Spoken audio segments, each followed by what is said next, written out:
So what if you're not unmotivated, you're just burnt out? So in this episode, we're going to gently call out the lazy label that we like to slap onto ourselves when we're feeling overwhelmed and exhausted. Like, why do we do that? We'll explore when to recognize when you're at capacity, why you don't need to earn rest, and how to start replenishing your energy guilt-free. So if you're new here, I'm Sue, and this is Cozy Notes, like a safe space for us to explore intentional living. And I'm so glad you're here. So let's dive in. And yes, I'm in my backyard again, recording. I'm on a different chair. Different chair with a different view. Because I wanted to look out. I wanted to look out at the sky while I recorded this rather than out my window. So now you get to look at my window, my kitchen window, while I am recording this podcast. Okay, so the lazy lie that we've been sold. So whenever we're resting or just don't have the energy to do something, we call ourselves lazy. Like, why is that? Like, why? Why do we automatically default to being lazy? Why not? Why? Just why? Rest is not lazy, but why do we call ourselves lazy when we're resting? I just don't get it. So we have a cultural obsession with productivity and self-worth.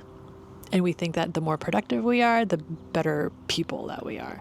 And when we're not productive, then we are lazy and worthless people, which is not true, which is we're not. Like in our culture, we call it being lazy. We call it, like the kids nowadays say, they're rotting in bed. Whereas like in Europe and stuff, they call it a duvet day. It's just like a nice cozy day at home. They're not deriding it. They're not saying that it's bad and that they're lazy or they're rotting or what have you. And yeah, it's just a cultural thing. And I just don't really get it. Like, it's okay to have a slow, cozy day. Not every day needs to be like productive and getting things done and, finishing your to-do list and, just doing all the things. Like, sometimes we are capacity and we just need to rest. And I feel like hustle culture kind of disguises burnout as a lack of motivation. You just need to work harder to get what you want in life. You just need to hustle. You need to do this and that. When people are just burnt out, like, you see it everywhere. People are just burning out and quitting their jobs, quitting what they're doing because they're just tired of the constant hustle, because they don't make time for rest, because they believe that they can't rest, that if they do rest then or do like a mediocre job instead of like a perfect job at work, then they're going to lose their jobs or something. I don't know. But I feel like if we have more mediocre days rather than top-notch perfect days, we're still on top of things, right? Like, if we do mediocre work every day rather than do top-notch work every once in a while and then burn out for that, like, we're more productive being mediocre, right? Than being top of the game. I think a lot of us feel like we need to always hit the bar or exceed the bar that we put out there for ourselves, and we don't need to. Maybe let's lower that expectation a little bit, lower that bar a bit. Maybe what we're expecting ourselves to do is not attainable or doable, because we're not robots, we're humans. And then especially as women, we do an invisible job when it comes to taking care of others. We take care of others. We take care of others. We take care of ourselves. Oftentimes, taking care of others is not seen, or that's why it's invisible, because people just are used to it or accustomed to it or unaware that it's happening. And so then we start feeling resentful about it, right? And resentfulness is just the tips of burnout. If you start feeling resentful for just being a caring person, then it's time to start looking at what you're doing, how you're doing it, why you're doing it, and if you get other people to help you do it. But going back to this invisible labor, we often judge ourselves for not doing enough, even though we're doing a lot. We're doing a lot. We're doing more than other people probably are. And that's probably one of the reasons why we start feeling resentful as well, because not only do we feel like we're not doing enough, at times we also feel like we're doing a lot and no one is appreciating it. So I know recently, I kind of mentioned this in the last podcast, where there was a time where I kind of got burnt out with sharing my life online when it came, like with homeschooling and stuff like that. And I burnt out, but I didn't really know I was burnt out. I just felt like I was being lazy. Like I wasn't posting, I wasn't sharing content, wasn't doing all these things, and I was just being lazy is what I told myself. And the reality is that I wasn't being lazy. I was just tired, and I was at capacity, and I just didn't have the energy to do it because I was burnt out, not because I was lazy. But in the beginning, I labeled myself as being lazy and not being good enough. But I am good enough, and I wasn't lazy. I was burnt out. And so like there's this internal dialogue where it's like, why can't I get it together? Why can't I do all these things? There's other people doing it. Why can't I do it?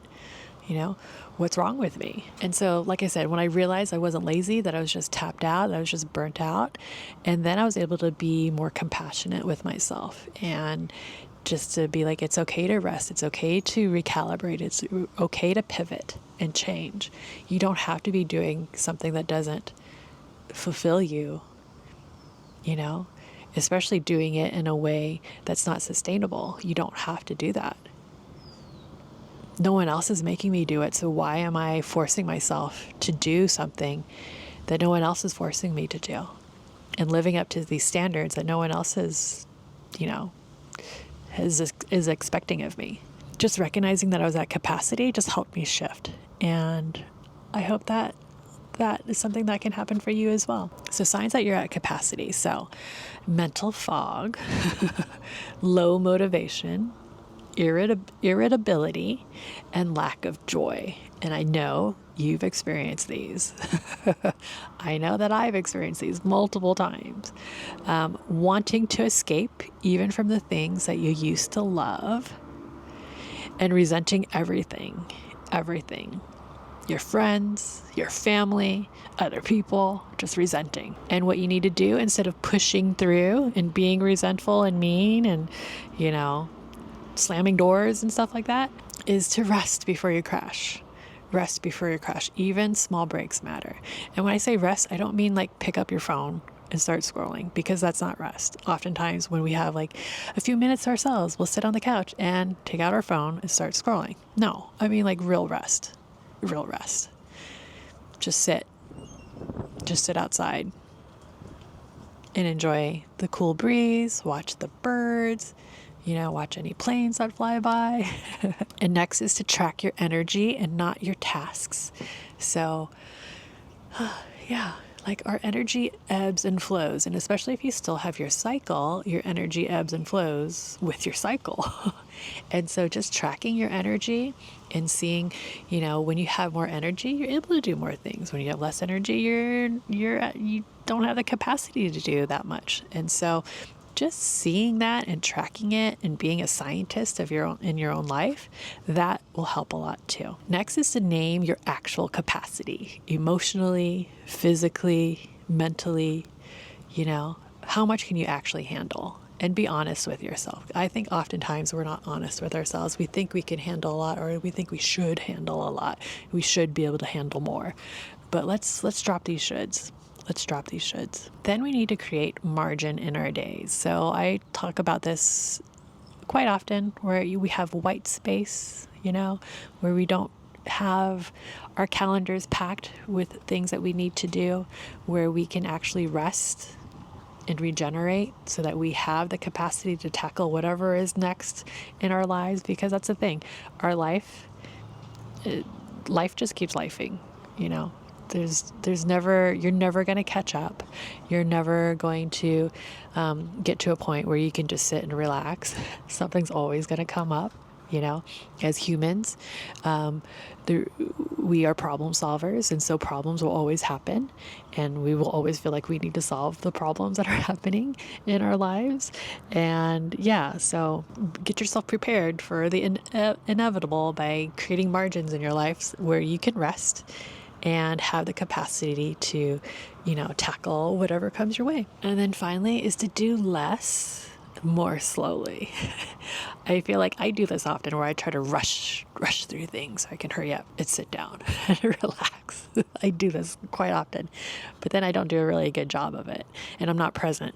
I'm not in the moment when I'm doing it. So instead, let's slow down let's do less. Yes, let's do less, but also let's slow down in whatever less things that we're doing and actually be in the moment and be present with what we're doing. And I think doing less more slowly is a very radical form of protest.